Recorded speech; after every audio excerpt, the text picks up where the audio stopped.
ஆண்டவர் இரட்சகருமாகிய இயேசு கிறிஸ்து நாமத்தினாலே இந்த பிரைஸ் காட் தொலைக்காட்சியை பார்த்து கொண்டிருக்கிற உங்கள் ஒவ்வொருவரையும் ஆசீர்வதிக்கிறேன்.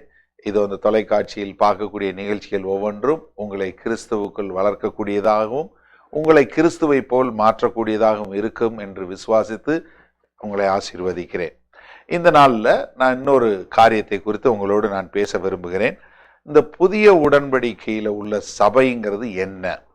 நான் ஆண்டவரை தெரிஞ்சுக்கிறதுக்கு நான் சர்ச்சுக்கு போகணுமா? என்ன செய்யணும்? ஆண்டவர் எந்த சர்ச்சில் போனால் நான் ஆண்டவரை பார்க்க முடியும்? ஏன்னா நிறைய பேர் என்ன நினைக்கிறாங்க, நான் சர்ச்சில் போய் அங்கே உட்காந்து என்ன பண்ணணும், ஒரு 4 பாட்டு பாடி கடைசியில் ஏதாவது ஒரு பாட்டை அப்படி வேகமாக அடித்ததுக்கப்புறம் அப்போ தான் எனக்கு ஆண்டவரோட பிரசன்னத்தை உணர முடியுது. இல்லை, ஒரு சிலர் என்ன சொல்கிறாங்க, நான் யாருமே இல்லாமல் மூடி இருக்கிற அந்த மாதா கோயிலில் போய் உள்ளுக்குள்ளே அப்படியே உட்காந்து நான் முழங்கால் போட்டாதான் எனக்கு அப்படியே தேவ பிரசன்னம் வருதுன்னு. இது என்ன? பழைய உடன்படிக்கைக்கும் புதிய உடன்படிக்கைக்கும் சபை என்பது என்ன, எதற்காக கொடுக்கப்பட்டிருக்கிறது, அதை குறித்து நான் இன்றைக்கு ஒரு சின்னதாக ஒரு செய்தி கொடுக்க விரும்புகிறேன். பழைய உடன்படிக்கையில் ஆண்டவர் இஸ்ரவேல் தேச மக்களை எகிப்தில் அடிமைகளாக இருந்த பின்பு ஒரு 430 வருஷங்களுக்கு அப்புறமாக மோசேயை கொண்டு அவர்களை விடுதலை பண்ணி வனாந்தர பாதையில கொண்டு வர்றார். வனாந்தர பாதையில கொண்டு வரும்போது மோசேயை கூப்பிட்டு மோசேகிட்ட சொல்றாரு, எனக்கு ஒரு ஆசரிப்பு கூடத்தை நீ உருவாக்கு அப்படின்னு சொல்றார். இந்த ஆசரிப்பு கூடம் என்பது என்னன்னா, தேவன் தன்னுடைய பிரசன்னத்தினால அவர்களோடு இருப்பது.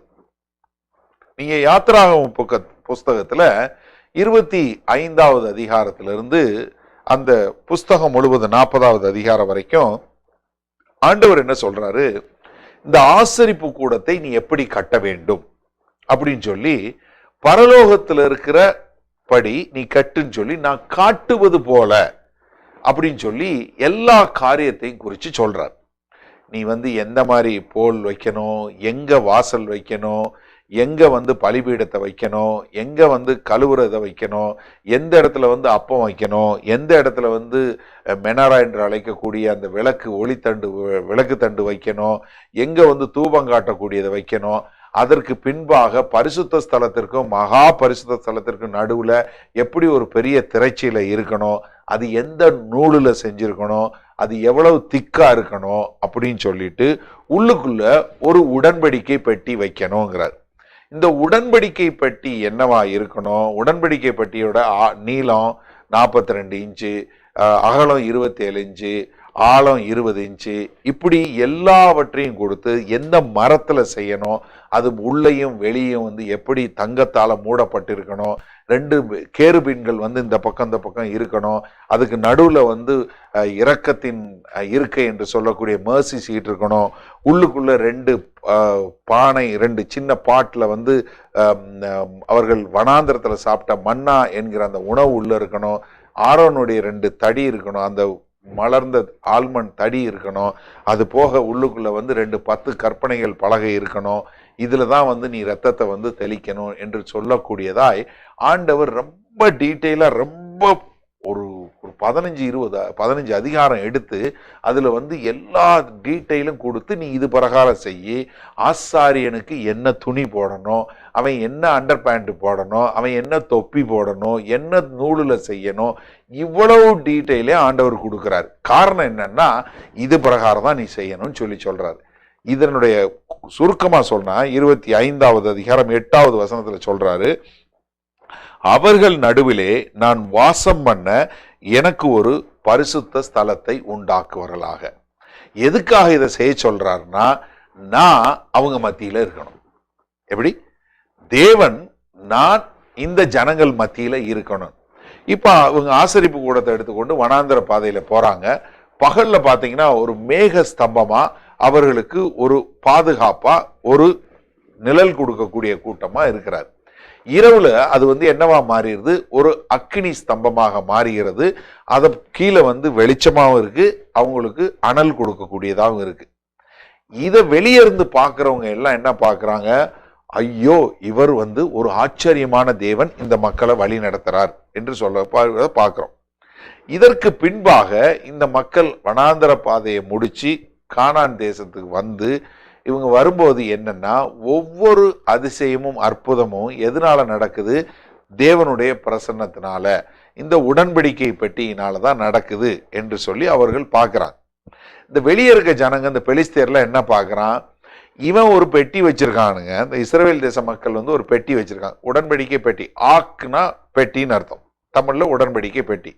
இந்த பெட்டியினால தான் இவனுங்க எல்லாத்தையும் ஜெயிக்கிறானுங்க.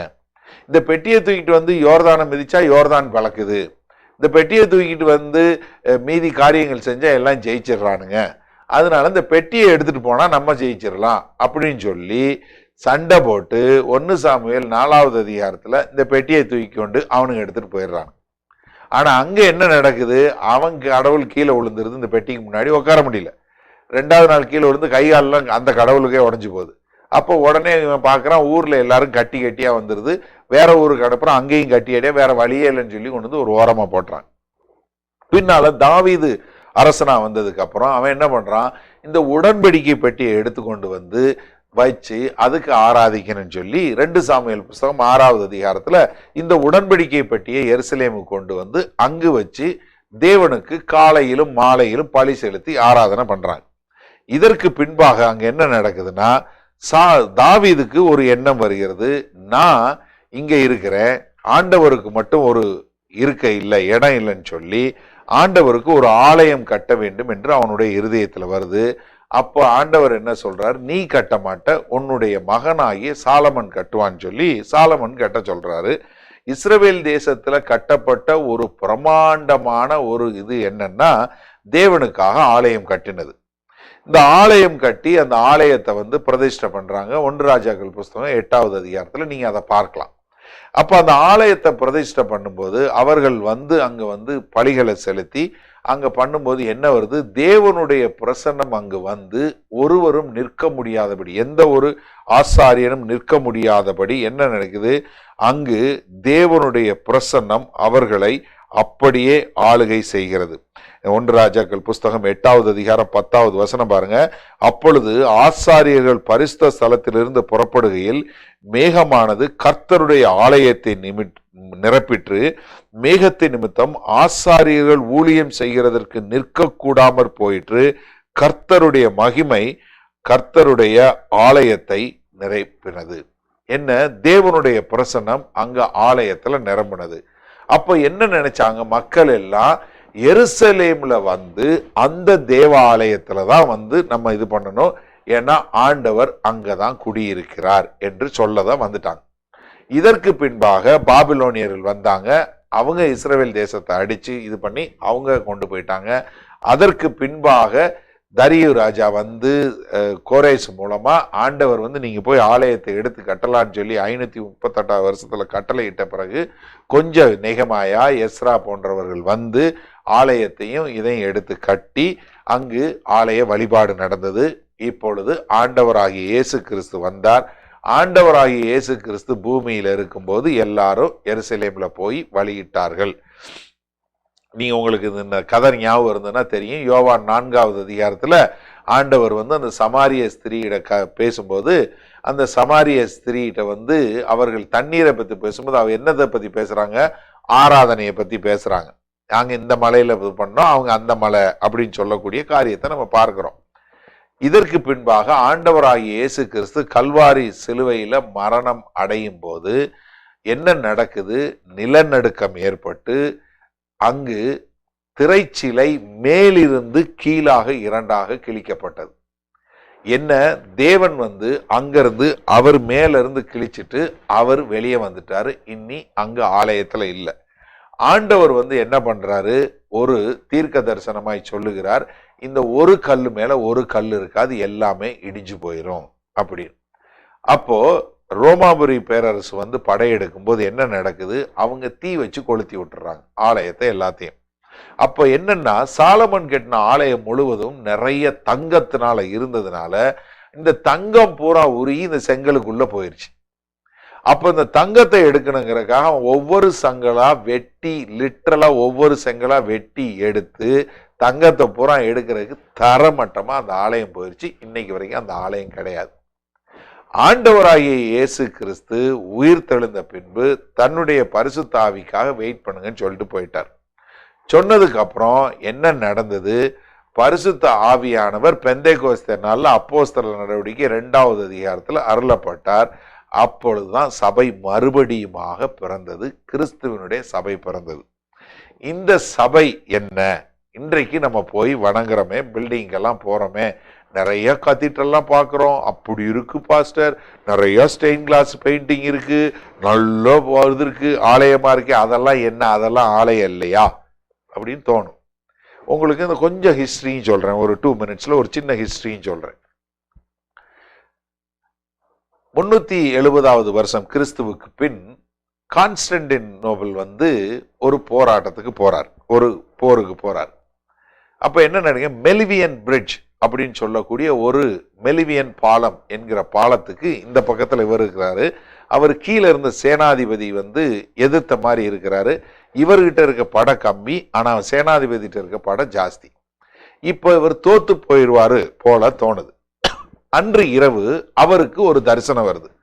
அந்த தரிசனத்துல நீ சிலுவை கொடியை வைத்து கொண்டா நீ ஜெயித்திருவ அப்படின்னு வந்த உடனே அவர் என்ன பண்றாரு, சிலுவை கொடியை போட்டு அடுத்த நாள் காலையில போருக்கு போறார், போர்ல ஜெயிச்சிடுறார். அப்போ தன்னுடைய தாயிட்ட கேட்கிறாரு. அப்ப கான்ஸ்டன்டினோட மனைவி சொல்றா தன்னுடைய மகன்கிட்ட, அந்த சிலுவை வேற யாரும் அல்ல, கிறிஸ்து தான், ஆண்டவராகி இயேசு கிறிஸ்துன்னு சொன்ன மாத்திரத்துல அந்த கான்ஸ்டன்டினோபிள் என்ன பண்றாரு, கிறிஸ்துவை ஏற்றுக்கொண்டு என்ன செய்யறாரு, ரோமாபுரி பேரரசு கிறிஸ்தவ நாடு என்று பிரகடனம் பண்ணிடுறார். வேற எதுவுமே கிடையாது, இனிமேல் எல்லாருமே இந்த கிறிஸ்துவை தான் வணங்கணும் அப்படின்னு சொல்லிட்டு ஒரு சபையை உருவாக்குறாரு. அந்த சபைக்கு பேரு யுனிவர்சல் சர்ச். அதுக்கு கிரேக்க மொழியில கத்தோலிக்னு அர்த்தம். ரோமாபுரியினுடைய ஒருங்கிணைக்கப்பட்ட சபை என்பதுதான் அர்த்தம் தான் ரோமன் கேத்தலிக் சர்ச். இது நிறைய பேர் என்ன நினைக்கிறாங்க, ரோமன் கேத்தலிக் சர்ச்னா அது ஒரு டினாமினேஷன் நினைக்கிறாங்க. இது இல்லை. உங்களுக்கு சரித்திரம் நீங்க இருந்தா நீங்க தயவு செய்து சரித்திரத்தை எடுத்து புரட்டி பாருங்க. நான் சொல்வது உண்மை என்பது உங்களுக்கு புரியும். இதுதான் வரலாற்று உண்மை. இப்போ ரோமாபுரி பேரரசுல இந்த சபையை பூரா எடுத்து எல்லாமே என்ன பண்ணிட்டாங்க, நீ யாரை வணங்கினாலும் ஆண்டவராகி இயேசு கிறிஸ்துவை மட்டும்தான் வணங்கணும்னு சொல்லிட்டாங்க. இப்ப பாகால், எஸ்தர், இந்த மாதிரி எஸ்தரே என்று சொல்லக்கூடிய இப்படி அந்நிய தேவர்களை வணங்கக்கூடிய தேவ ஆலயங்கள் நிறைய இருந்துச்சு. இப்ப கிறிஸ்தவங்களை எல்லாரும் கிறிஸ்தவம் தான் வரணும்னா இந்த ஆலயத்துக்கு போக ஆரம்பிச்சிட்டாங்க. எல்லாரும் இந்த ஆலயத்துக்குள்ள ஏற்கனவே வேற வேற தெய்வங்களுக்கு கெட்டப்பட்ட ஆலயங்களுள்ள போக ஆரம்பிச்சிட்டாங்க. எல்லா ஆலயத்திலையும் மேல இருக்கிறத எடுத்துட்டு கொடியை பூரா எடுத்துட்டு அங்க பூரா சிலுவையை நட்டுட்டாங்க. ஏன்னா சிலுவையை வச்சுதானே அவர் ஜெயிச்சாரு. சோ அதனால சிலுவையை வச்சுட்டாரு. இப்படித்தான் கிறிஸ்தவங்களுக்கு சபை கிடைச்சது. ரெண்டாவது, உள்ளுக்குள்ள பூரா வேற வேற படம் இருந்துச்சு. இந்த சிற்ப கலைஞர்கள் இவர்களுக்கெல்லாம் வேலை வெட்டி இல்லாம போயிருச்சு. இப்ப அவங்க எல்லாம் போய் மன்னன்ட்ட முறையிட்டாங்க. ஐயா, நாங்க இந்த இது செஞ்சோம், டயானாவுக்கு இது செஞ்சோம், சிலை செஞ்சோம், இந்தந்த வேற வேற தேவர்களுக்கு சிலை செஞ்சோம், அதை வச்சு நாங்க பிழைச்சுக்கிட்டு இருந்தோம். இப்ப எங்களுக்கு ஒண்ணுமே இல்லை, நாங்க என்ன செய்யறது?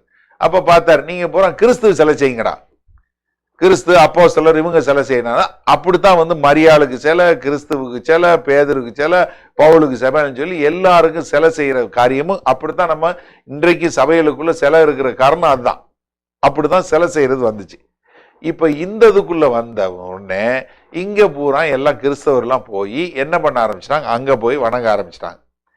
இப்படியே வந்து நடைமுறையில என்ன ஆயிடுச்சு, கிறிஸ்துவை விட்டு சபைகளை மக்கள் பிடித்து கொண்டாங்க. இப்ப என்ன நினைச்சிட்டாங்க, பில்டிங் தான் சர்ச்ன்ற ஒரு தவறான கொள்கைக்குள்ள போயிருச்சு கிறிஸ்தவம். ஆனா வேத வசனம் என்ன சொல்லுகிறது, நீங்களும் நானும் தான் தேவன் வாழும் ஆலயம் என்று சொல்லுகிறது. நீங்க 1 கொரிந்தியர் 3வது அதிகாரம் 16வது வசனம் பார்த்தீர்கள்னா என்ன சொல்லுகிறது, நீங்கள் தேவனுடைய ஆலயமாய் இருக்கிறீர்கள் என்றும் தேவனுடைய ஆவி உங்களில் வாசமாய் இருக்கிறார் என்றும் அறியாதிருக்கிறீர்களா? என் அருமை தேவ ஜனமே, இந்த செய்தியை பார்த்து கொண்டிருக்கிற ஒவ்வொருவர்கிட்ட நான் உங்கள்கிட்ட கேட்கிறேன், நீங்க தான் அந்த தேவனுடைய ஆலயம். அந்த தேவ ஆவி உங்களுக்குள் தான் வாசம் செய்கிறது என்பதை அறியாமல் மதியீனமாக ஒரு கட்டடத்தையோ இல்ல வேறு எதையாவது தேடிக்கொண்டு போய் கொண்டிருக்கிறீர்களா? நன்றாக சிந்திச்சு பாருங்க. அதாவது தேவன் வாழுகிற ஆலயம் எது? நம்மளுடைய சரீரம். என்ன சந்தேகமா இருந்தா 1 கொரிந்தியர் 6வது அதிகாரம் 19, 20வது வசனம் வாசிக்கிறேன் பாருங்க. உங்கள் சரீரமானது நீங்கள் தேவனாலே பெற்றதும் உங்களில் தங்கியும் இருக்கிற பரிசுத்த ஆவியினுடைய ஆலயமாய் இருக்கிறது என்றும் நீங்கள் உங்களுடையவர்கள் அல்ல என்றும் அறியீர்களா? கிரயத்துக்கு கொல்லப்பட்டீர்கள். ஆகையால் தேவனுக்கு உடையவைகளாகிய உங்கள் சரீரத்தினாலும் உங்கள் ஆவியினாலும் தேவனை மகிமைப்படுத்துங்கள். என்ன சொல்றாரு? உன்னுடைய சரீரம் யாருக்கு சொந்தம்? தேவனுக்கு சொந்தம். ஏன்னா உனக்காக அவர் மரித்து உன்னை விலைக்கிரயமாக பெற்று கொண்டு விட்டார். அதனால நீ உனக்கு சொந்தம் இல்லை. நீ யாருக்கு சொந்தம்? உனக்காக மரித்து உயிர் தெழுந்த அந்த கிறிஸ்துவுக்கு சொந்தம். உன்னை அப்படி மீட்டு கொண்டு விட்டார். உனக்குள்ள வாசம் பண்றது யாரு? பரிசுத்த ஆவியானவர். அதனால நீ என்ன செய்யணும்? ஆவியினாலும் உன்னுடைய சரீரத்தினாலும் தேவனை மகிமைப்படுத்த வேண்டும் என்று. அப்ப நமக்கு என்ன புரியணும்? புதிய உடன்படிக்கையில நான் தான் சர்ச்சு, நான் தான் சபை, நான் தான் தேவன் வாழும் ஆலயம். Praise the Lord. ஆனா நான் எதுக்கு அப்ப சர்ச்சுக்கு போகணும்? நானே ஆலயம் தானே, நான் எதுக்கு சர்ச்சுக்கு போகணும்? நியாயமா அந்த கேள்வி வரணுமா இல்லையா? உடனே நான் சொன்ன உடனே உங்களுக்கு தோணணுமா இல்லையா? நானே ஆலயம், நான் பேசாம வீட்டுல இருந்துக்கலாம், நான் எதுக்கு ஆலயத்துக்கு போகணும்? ஏனென்றால் நீங்க ஒரு கூடுகையில சேர்ந்து வரும்போதுதான் ஒருவரை ஒருவர் நேசிப்பது எப்படி, ஒருவரை ஒருவர் நம்ம உற்சாகப்படுத்துவது எப்படி, ஒருவருக்கு ஒருவர் நாம் ஜெபிப்பது எப்படி, ஒருவரை ஒருவர் தாங்குவது எப்படி என்பதை நாம் புரிந்து கொள்ள முடியும். ஏன்னா சபை என்பதை சொல்லும்போது புதிய உடன்படிக்கையில 2-3 காரியங்கள் சொல்றாங்க. முதலாவது பிரதானமான காரியம் என்னன்னா கிறிஸ்துவனுடைய சரீரம். இது கிறிஸ்துவனுடைய சரீரம். நான் பேதுரு 1 பேதுரு 2வது அதிகாரம் 9வது வசனத்திலிருந்து எப்படி நீங்க ஒரு ஆசாரியர்களாய் இருக்கிறீர்கள் என்று சொல்லி கொடுத்தேன். அதுல சொல்லும்போது 5வது வசனத்துல சொல்லியிருக்காரு, தேவன் வசிக்கக்கூடிய ஆலயமாய் கட்டப்பட்டு கொண்டிருக்கிறது. யாரு? ஜீவனுள்ள கற்களாய். அப்ப நீங்களும் நானும் எல்லாரும் இணைந்தாதான் ஒரு சரீரம். அந்த சரீரத்துக்கு யாரு தலை? கிறிஸ்து தலை. அப்ப எதுக்காக நான் வர்றேன்னா, என் சரீரத்துல நம்ம எல்லாரும் ஒன்று சேர்ந்தாதான் சரீரம் ஒரு முழுமை அடையும். இதத்தான் எபேசு சபைக்கு எழுதுகிற கடிதத்துல அப்போஸ்தலனாகிய பவுல் சொல்லுகிறாரு. எபேசு சபைக்கு எழுதும்போது 4வது அதிகாரம் 11வது வசனத்திலிருந்து 16வது வசனம் வரைக்கும் ஒரே தாட் அவர் எழுதுறாரு. என்ன எழுதுறாரு? நீங்க எல்லாரும், நம்ம எல்லாரும் முழுமையான விசுவாசத்துல ஒரு முழு வளர்ச்சி அடையவும், கிறிஸ்துவுக்குள்ள ஒரு சரீரமா நம்ம எல்லாம் வளரவும், எல்லா கணுக்களும் எல்லா ஒன்றோடு இசைவாய் இணைக்கப்பட்டு ஒரு பூரண வளர்ச்சி பட்டு அந்த சரீரத்திற்கு கிறிஸ்து சலையா இருந்து எல்லா சங்கங்களும் அதனதன் தன் பங்குகளை சரியா செய்ய வேண்டும் என்பதற்காகத்தான் நம்ம அப்படி அழைக்கப்பட்டிருக்கிறோம் என்று எபேசு சபைக்கு அப்போஸ்தலனாகிய பவுல் சொல்லுகிறார். அப்போ நம்ம யார் எதுக்காக எல்லாம் தேடி கூடி வர்றோம்னா, நம்ம எல்லாம் கூடி வந்தாதான் ஒரு சரீரம் முழுமை பெறும். அந்த சரீரம் என்னன்னா சின்ன சின்ன சரீரமா நமக்கு சேரு வரும். நம்ம கூடி வரும்போது நம்மளுடைய தலைவர் யாரா இருக்கணும்? கிறிஸ்துவாக இருக்கணும். ஏன்னா அவர் தான் தலை, நம்மெல்லாம் ஒவ்வொரு அங்கம். அப்ப என்னன்னா ஒரு அங்கத்துல ஒரு சரீரத்துல என்ன இருக்க முடியும்? 2 கண்ணு, ஒரு வாய், ஒரு மூக்கு, 2 காது தான் இருக்க முடியுமே ஒழிய, எல்லாம் வாயா இருந்தா யாரு கேட்கறது? எல்லாம் கண்ணா இருந்தா அந்த சரீரம் எப்படி இருக்கும்? கை அதனுடைய வேலை செய்யணும், கால் அதனுடைய வேலை செய்யணும், வாய் அதனுடைய வேலையை செய்யணும்.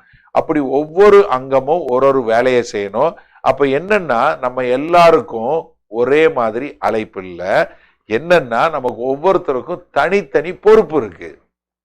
ஒரு சபைக்கு வர்றது எதுக்கு வர்றோம்னா, நம்ம எப்படி ஒரு சரீரத்துல இணைக்கப்பட்டு கிறிஸ்துவனுடைய சரீரமா நம்ம எல்லாம் சேர்ந்து போவோம்னு சொல்லி சேர்ந்து வர்றமே ஒழிய, நம்ம போய் ஒரு பில்டிங்குள்ள ஒரு கட்டடத்துக்குள்ள உட்கார்ந்து அங்க ஆண்டவர் இருக்கிறாருங்கிற தவறான கண்ணோட்டத்துல வரவே கூடாது. ஏன்னா இன்றைக்கு என்ன பிரச்சனை வருதுன்னா, ஏன்னா இந்துக்கள் வந்து கோயில்ல போய் அங்க கடவுள் இருக்காரு, சாமி இருக்கு, முனி அடிச்சிருங்கிற மாதிரி அவங்க போற மாதிரி நம்மளையும் சில பேர் வந்து என்னன்னா அங்கதான் ஆண்டவர் இருக்கிறாருன்னு. இது எப்படி நீங்க இவ்வளவுதான் சொல்றீங்கன்னு கேட்கலாம். ஏன்னா நான் வந்து ஒரு ஆங்கிலிக்கன் சர்ச்சுக்கு போயிட்டு இருந்தேன். அங்க பாஸ்டரேட் கமிட்டி மெம்பராகவும் இருந்தேன். அங்க பலிபீடத்துக்கு வர்றதுக்கு நீ ஷூ போட்டு வரக்கூடாது, ஏன்னா இங்க தேவன் இருக்காருன்னு சொல்லி சண்டை போட்ட ஆளு நானு. எனக்கு தெரியும்.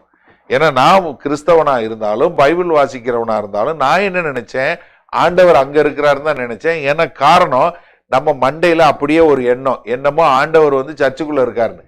ஏன் இன்னைக்கு நிறைய கிறிஸ்தவருடைய வாழ்க்கை மாறலன்னா என்ன நினைக்கிறான், ஞாயிற்றுக்கிழமை சபைக்கு வந்தா ஆண்டவர் அங்க இருக்கிறாரு, பார்த்து ஹலோ என்ன ஆண்டவரே நல்லா இருக்கீங்களா, இந்தாங்க காணிக்கை எல்லாம் போட்டேன், ஆசீர்வதிச்சிருங்க, சரியா போயிட்டு வரேன்னு வெளியே வரும்போது என்னமோ ஆண்டவர் அங்க இருக்கிற மாதிரி நான் வேற மாதிரி இருக்கிற மாதிரி தன்னுடைய வாழ்க்கைக்கும் ஆண்டவருக்கும் சம்பந்தம் எல்லாம் வாழ்றது காரணம் தான்.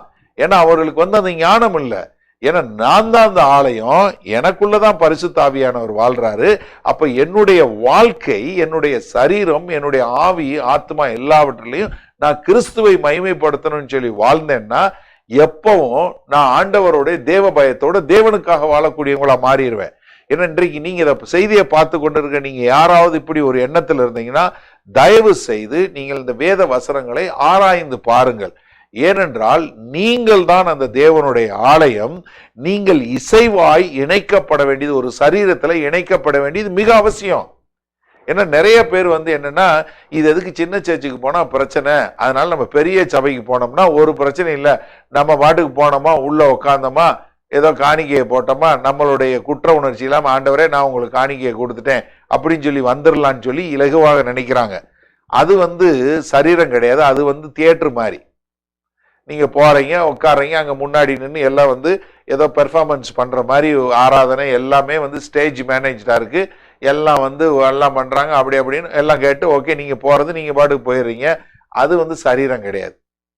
அது சும்மா ஏதோ போனோம், ஏதோ சினிமாவுக்கு போறதுக்கு அதுக்கு என்ன வித்தியாசம் இருக்கு?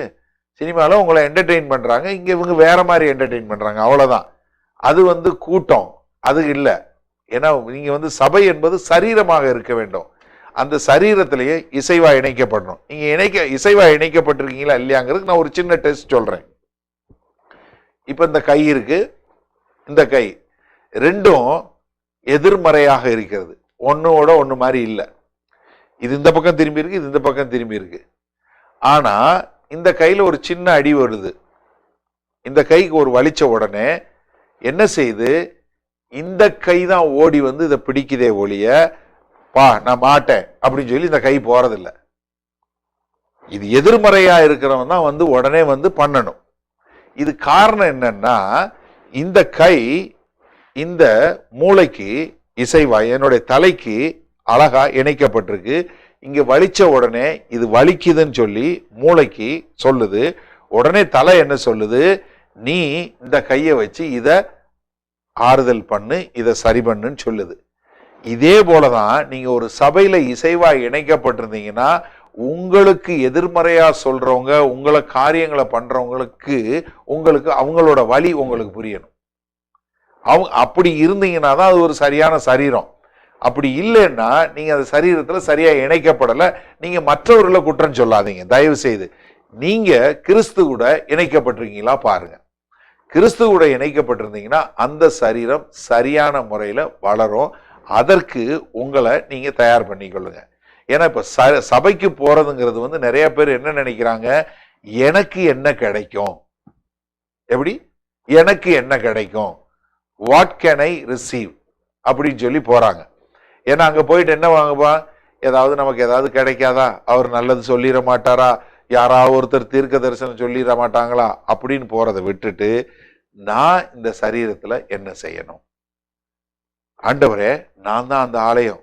இப்ப அந்த கட்டடம் இல்ல, பழைய ஏற்பாட்டுல உடன்படிக்கை பெட்டி இருந்துச்சு, ஆசரிப்பு கூட இருந்துச்சு, சாலமோன் கட்டின ஆலயம் இருந்துச்சு. இன்னைக்கு அதெல்லாம் எதுவுமே இல்லை. ஏன்னா நான் அந்த ஆலயமா மாறிட்டேன். என்னை காண்பவர்கள் உன்னை காணட்டும். ஏன்னா நான் இந்த ஆவி ஆத்மா சரீரத்துல உண்மை மகிமைப்படுத்த போறேன். உங்களை யாராவது கிறிஸ்துவ பார்க்கணும்னா என்னை பார்க்கட்டும். அப்படி என் வாழ்க்கையை மாற்றுங்க. நான் ஒரு அர்த்தமுள்ள வாழ்க்கை வாழ எனக்கு உதவி தாருங்கள் என்று ஆண்டவரை நோக்கி கேளுங்க. அப்பொழுது ஆண்டவர் உங்களுக்கு அந்த கிருபையை கொடுப்பார். ஜெபிப்போமா. வல்ல பிதாவே, இதோ இன்றைக்கு இந்த செய்தியை பார்த்து கொண்டிருந்த ஒவ்வொருவரையும் பிதா, குமாரன், பரிசுத்த ஆவியின் நாமத்தினால் ஆசீர்வதிக்கிறோம். இன்றைக்கு இவர்களுடைய மனக்கண்கள் திறக்கப்பட்டு இவர்கள்தான் அந்த ஆலயம். ஒரு கட்டடம் அல்ல, ஒரு கதீட்ரல் அல்ல, ஒரு கோயில் அல்ல, இவர்களே அந்த ஆலயம். இவர்கள் தேவனை தங்களுடைய சரீரத்திலும் ஆவியிலும் ஆத்துமாவிலும் மகிமைப்படுத்தி அதன் மூலமாய் இவர்களை காண்பவர்கள் கிறிஸ்துவை காணட்டும் என்கிற ஒரு ஞானத்தோடு வாழ வளர எங்கள் தேவன் கிருபை தாருங்க சுவாமி. இதோ இந்த பிரைஸ் காட் டிவியை ஆசீர்வதிக்கிறோம். இந்த தொலைக்காட்சி நிகழ்ச்சிகள் ஒவ்வொன்றும் இவர்களை கிறிஸ்துவோடு இணைக்கவும் கிறிஸ்துவை போல மாற்றவும் உதவி செய்யட்டும் என்று இன்பநாதர் இயேசு கிறிஸ்துவின் இனிய நாமத்தினால ஆசீர்வதித்து ஜெபிக்கிறோம் வல்ல பிதாவே. ஆமேன். கர்த்தர் உங்களை ஆசீர்வதிப்பாராக. ஆமேன்.